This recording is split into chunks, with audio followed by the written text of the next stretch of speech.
Imagine a room so perfect it seems born from myth, not mortar.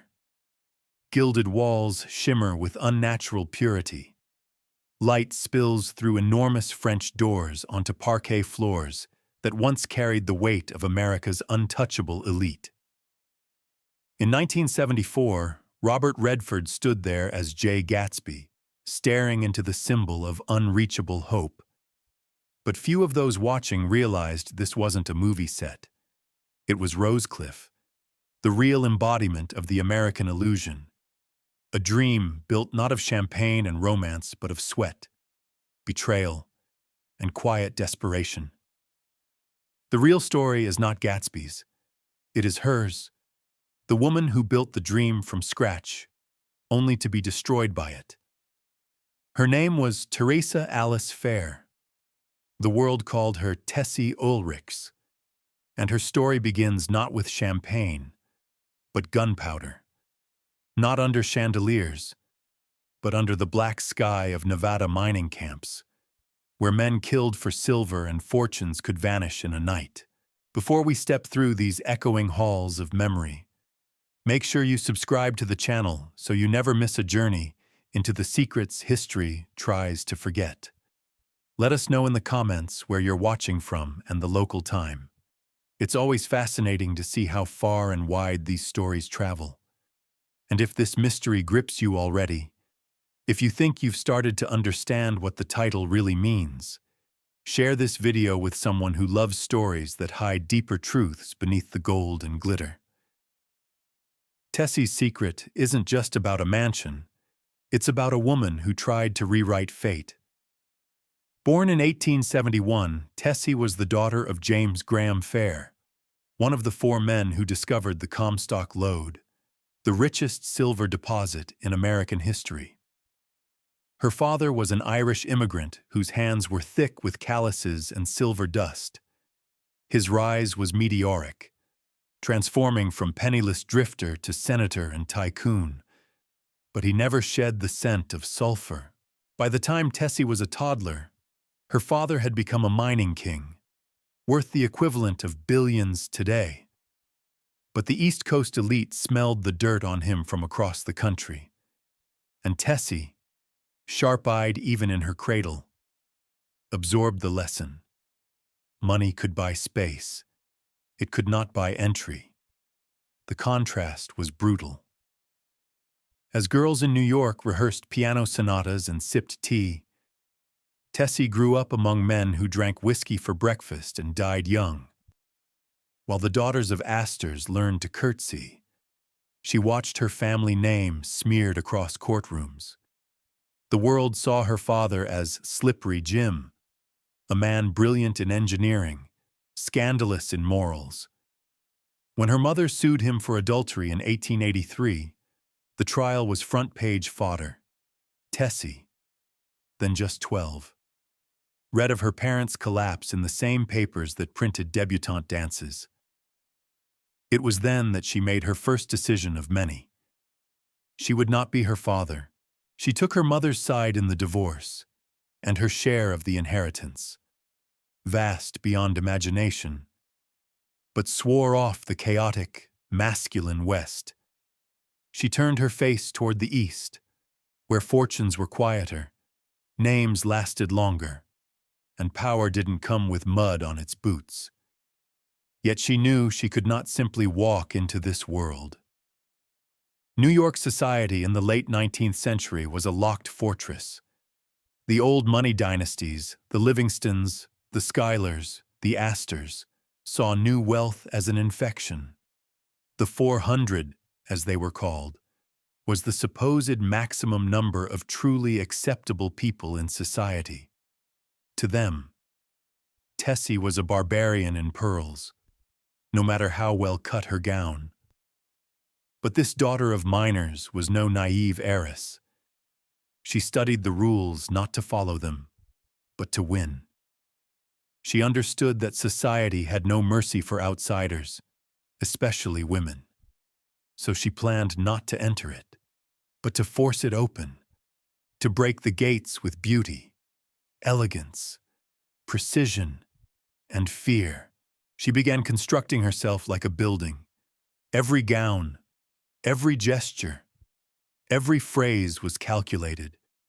She never raised her voice, never allowed a hair out of place. Her standards were not high.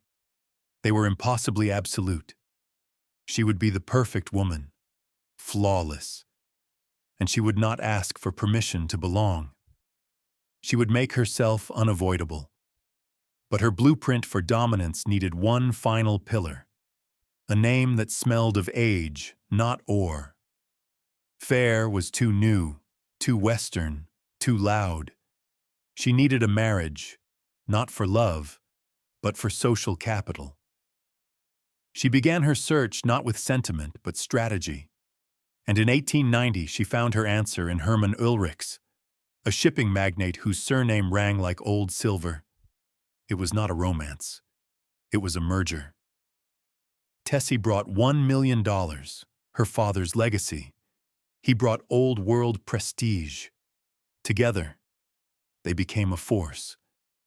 Their wedding was a signal flare. The Wild West had arrived in Newport, scrubbed clean and dressed in satin.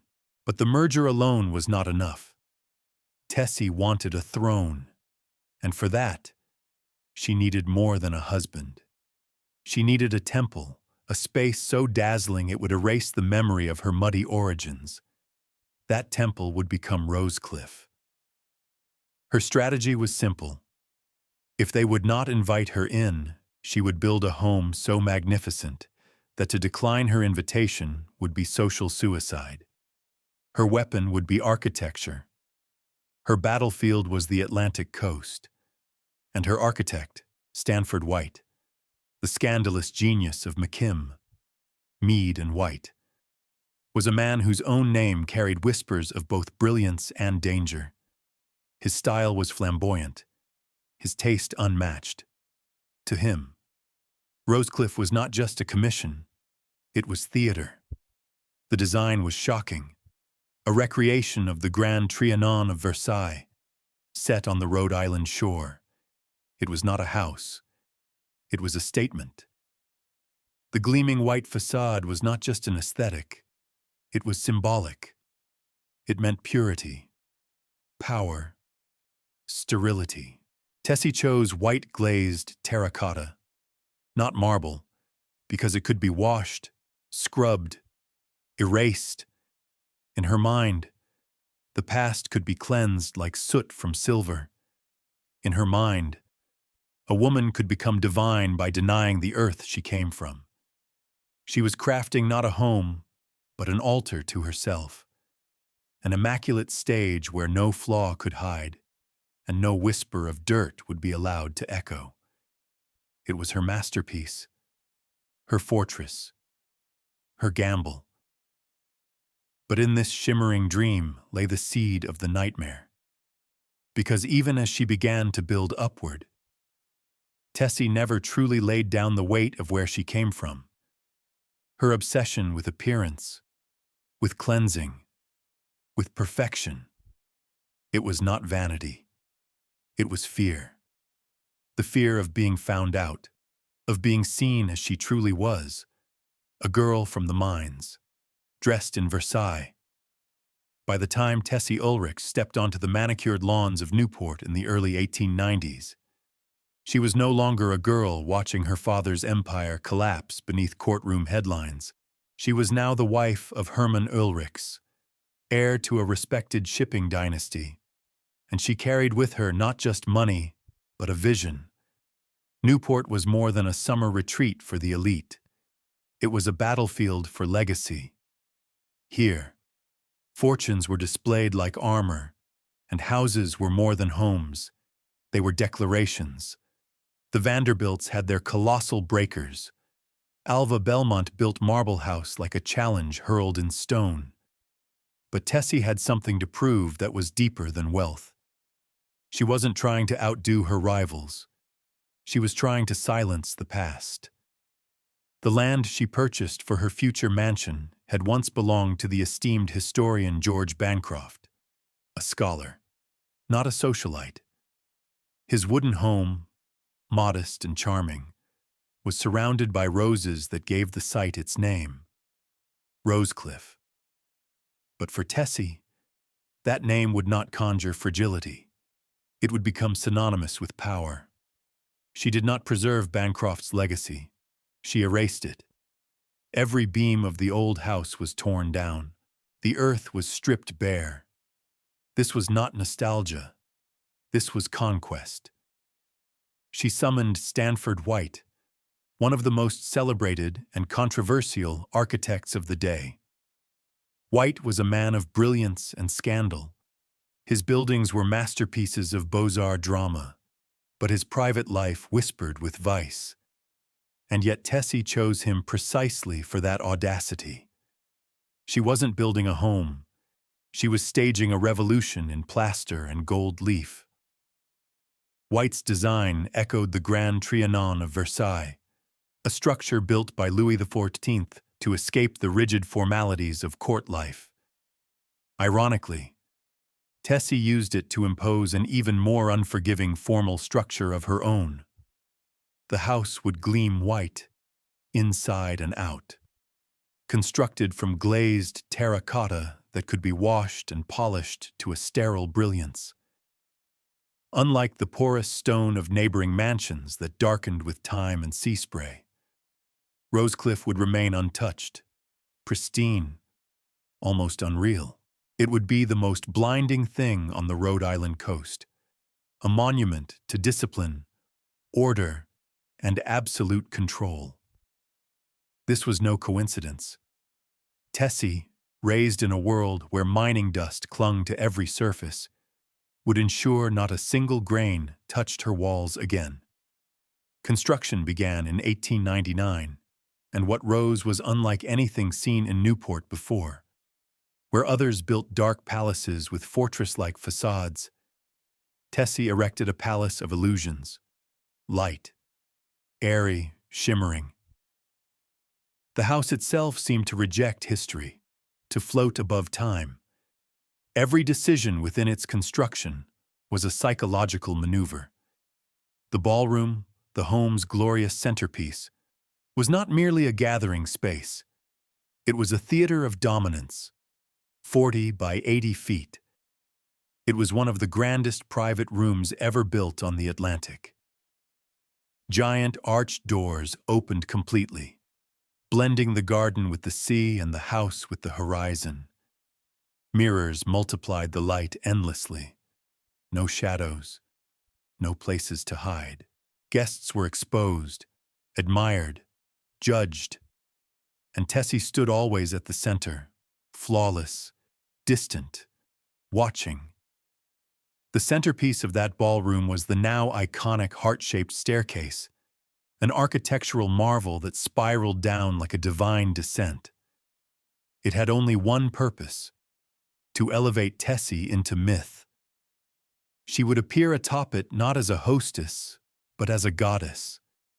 Her entrance a performance crafted in every curve of plaster and brass. The parquet floors gleamed in Versailles patterns. Massive chandeliers poured golden light on gatherings so refined that even silence was choreographed. The house, though vast, was curiously lacking in personal space.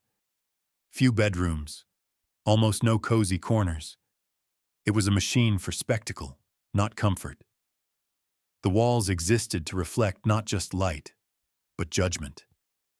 By 1902, Rosecliff was complete. It had cost over $2.5 million, an astronomical sum that, adjusted for inflation, could fund a modern skyscraper. But Tessie didn't build to impress accountants. She built to rewire perception. She wanted to be seen not as a woman with money, but as money itself, immaculate, eternal, beyond reproach. And for a time, it worked. Invitations to Rosecliff became holy grails of society. To miss one of Tessie's balls was to risk social erasure. Even Alva Vanderbilt, a woman who once declared no other hostess could rival her, begrudgingly admitted Rosecliff was something new, something dangerous. Still, Behind the whitewashed walls and clinking crystal, deeper tensions began to form.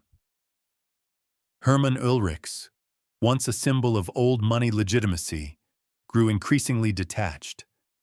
A man of sport and sea, he spent more and more time in San Francisco, away from the orchestration of social ritual. Rumors swirled of warm company and simpler joys, while Tessie remained in Newport, perfecting menus, arranging floral pyramids, adjusting seating charts with military precision. Theirs had never been a love match, but the detachment became visible. The great marriage of East and West had served its purpose. It had built a palace. But within that palace, the rooms were hollow. Yet Tessie did not falter. If anything, she doubled down.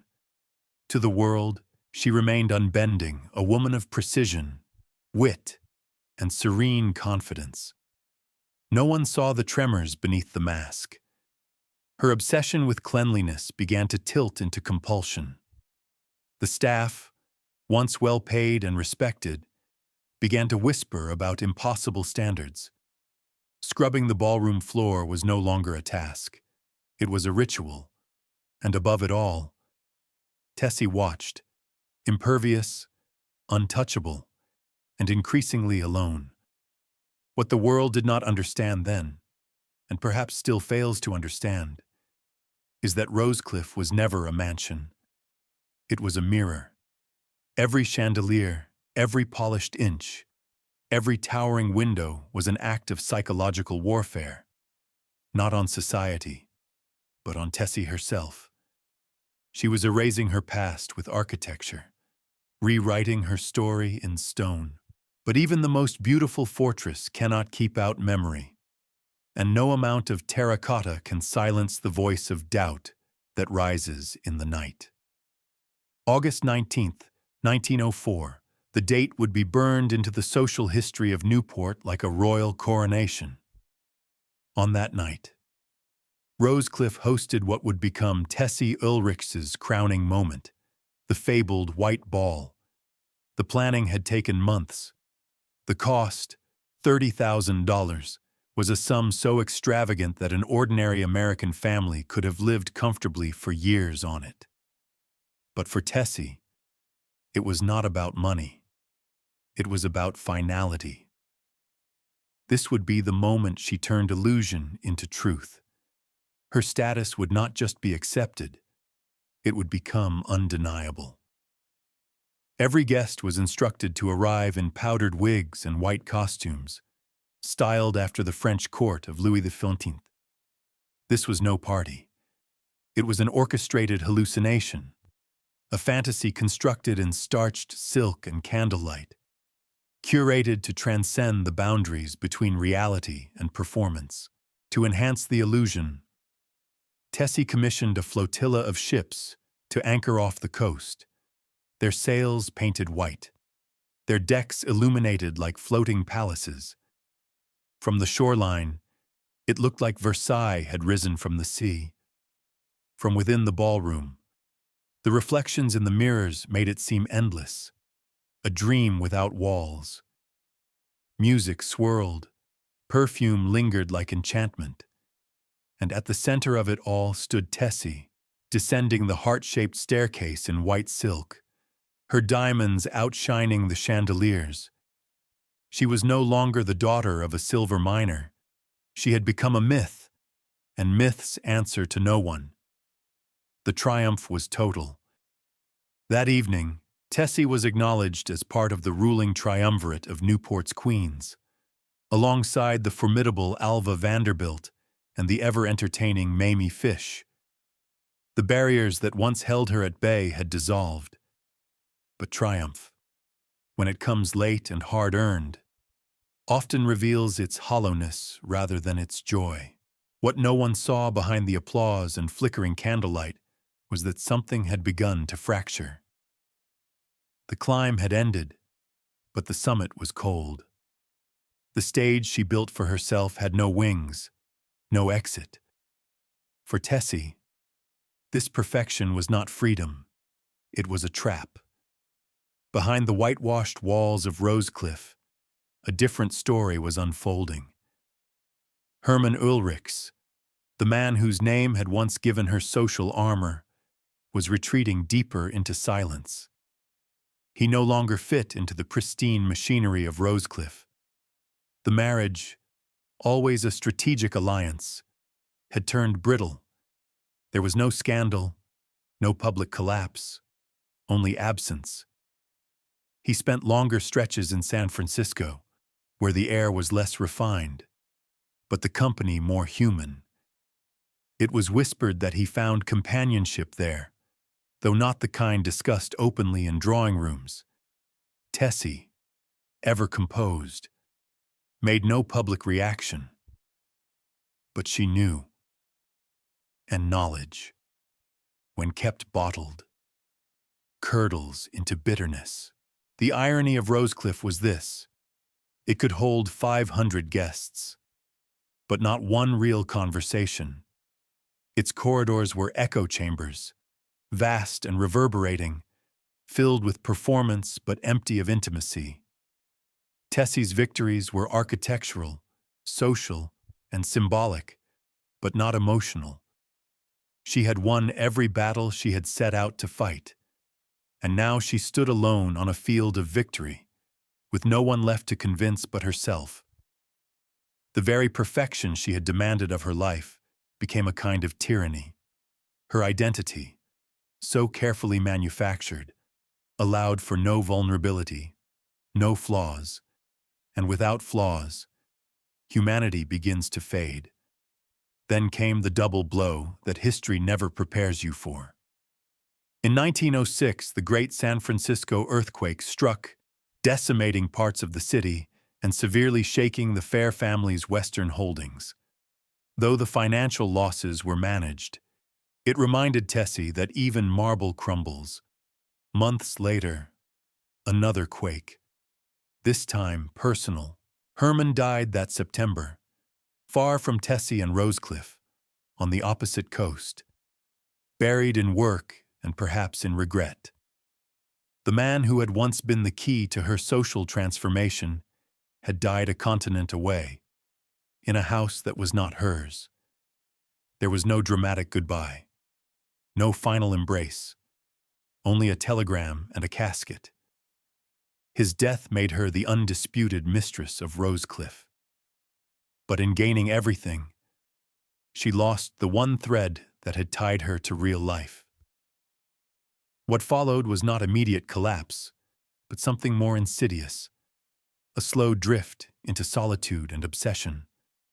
With no rival to battle, no husband to impress, no doors left to crash, Tessie's energies turned inward.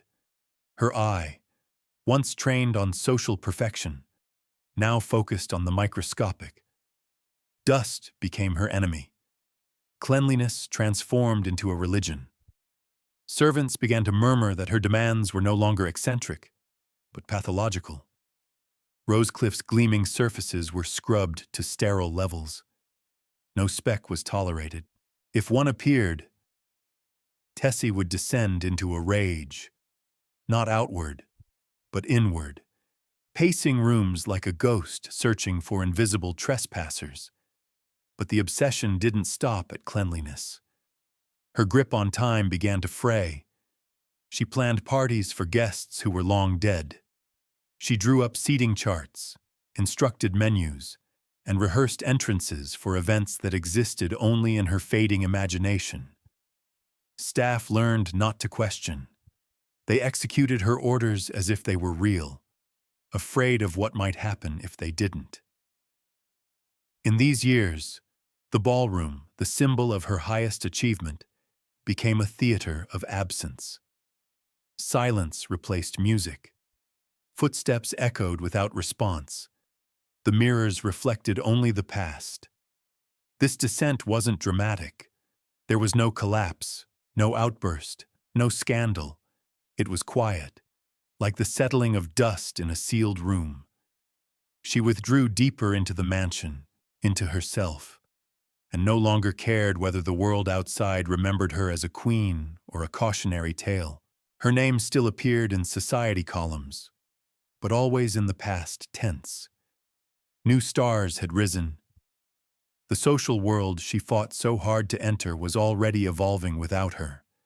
And in the heart of her perfect house, the woman who once stood so brilliantly on the ballroom stairs now wandered alone, trapped not by the judgment of others, but by her own relentless expectations. The Gilded Age ended not with a roar, but with a whisper. It wasn't war or scandal that closed the gates on Newport's golden summers. It was paperwork. In 1913, the United States ratified the 16th Amendment, introducing a federal income tax. The quiet bureaucracy of that law struck at the heart of old wealth. For many of Newport's elite, it was a signal to withdraw, to scale down the excesses, to retreat behind family legacies and silent estates. But not for Tessie. She refused to surrender, as the world creaked under the strain of modernity and war drums sounded in Europe.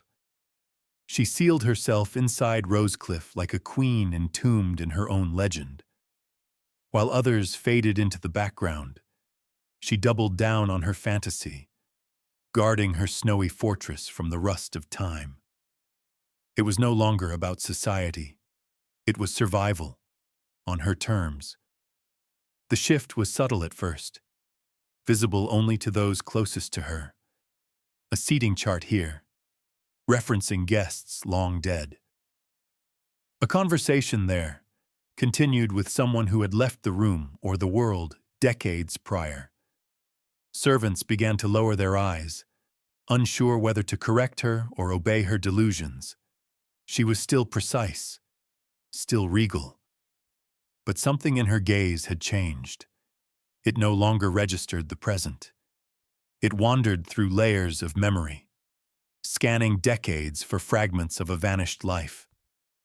The once invincible iron Tessie had begun to rust from within.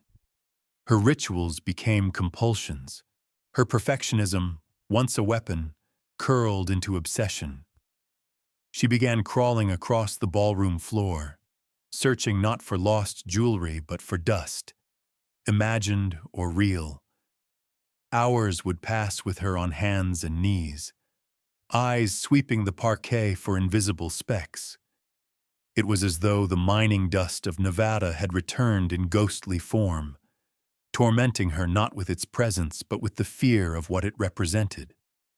Origin. She had built a world to outrun that dirt. And now, in her decline, it seemed to haunt her all the more. Her obsession with control had come full circle. Her empire was reduced to a battlefield against entropy, a war against a past she could no longer contain. The grand receptions ceased. The laughter was gone. The piano remained untouched. Instead, Rosecliff echoed with silence and the faint shuffle of a woman who had once commanded empires of attention. Her staff moved quietly, dutifully performing the motions of events that no longer existed. Meals were prepared for phantom guests, candles lit for conversations that would never begin.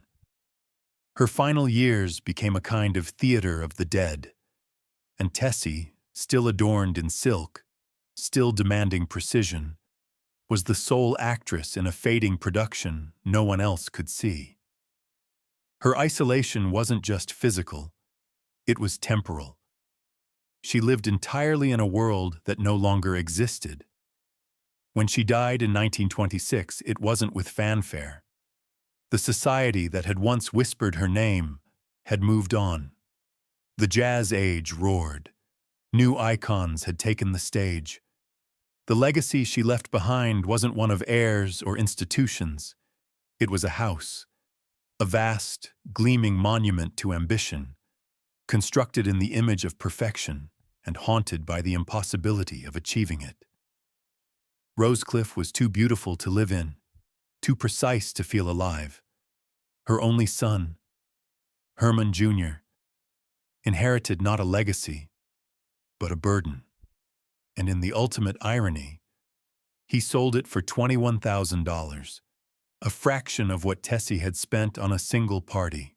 The palace she had built to define her was reduced to the cost of a modest apartment. The world does not remember value, it remembers relevance, and Tessie's had expired. But Rosecliff was not finished. Its afterlife began where Tessie's story ended. The house passed through neglect, survival, and then resurrection. In 1971, it was purchased by the Newport County Preservation Society, and 3 years later, the mansion stepped into the light again, not through politics or wealth, but through cinema. In 1974, Hollywood came knocking. When The Great Gatsby was adapted for the screen, the directors chose Rosecliff's Ballroom for Gatsby's lavish parties. It was a poetic resurrection. For Tessie was Gatsby, perhaps more than Gatsby himself, a dreamer, born from nothing, possessed of new money, and seduced by the belief that beauty and willpower could rewrite history. The green light he watched across the water was the same eternal illusion she chased across her ballroom floor. When Robert Redford gazed into the horizon as Jay Gatsby, he was unknowingly echoing Tessie's own longing. And as partygoers twirled beneath the chandeliers, no one paused to think that those walls had once heard whispered names from ghosts, not actors. Tessie had become a cinematic echo, her story dissolved into the dreamscape of fiction.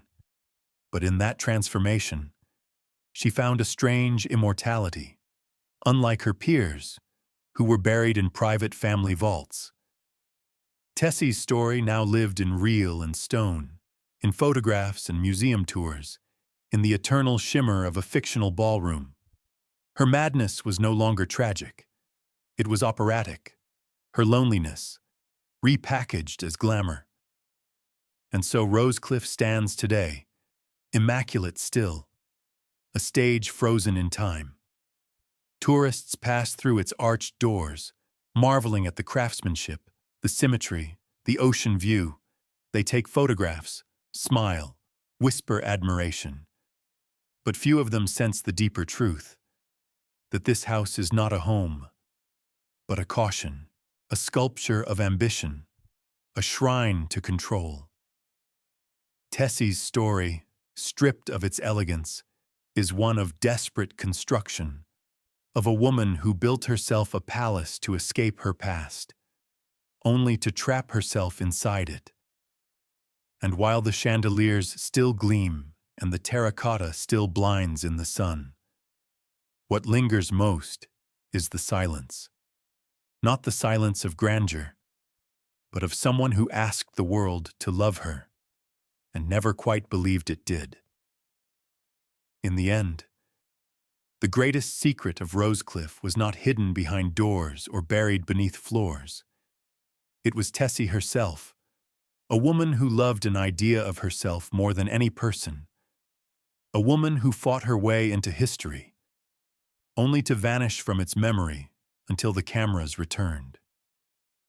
And when the sun sets on the Atlantic and its golden light coats those perfect white walls, it's easy to imagine that Rosecliff is still waiting for one final guest, one final ball, one moment when someone will finally say, "You were enough."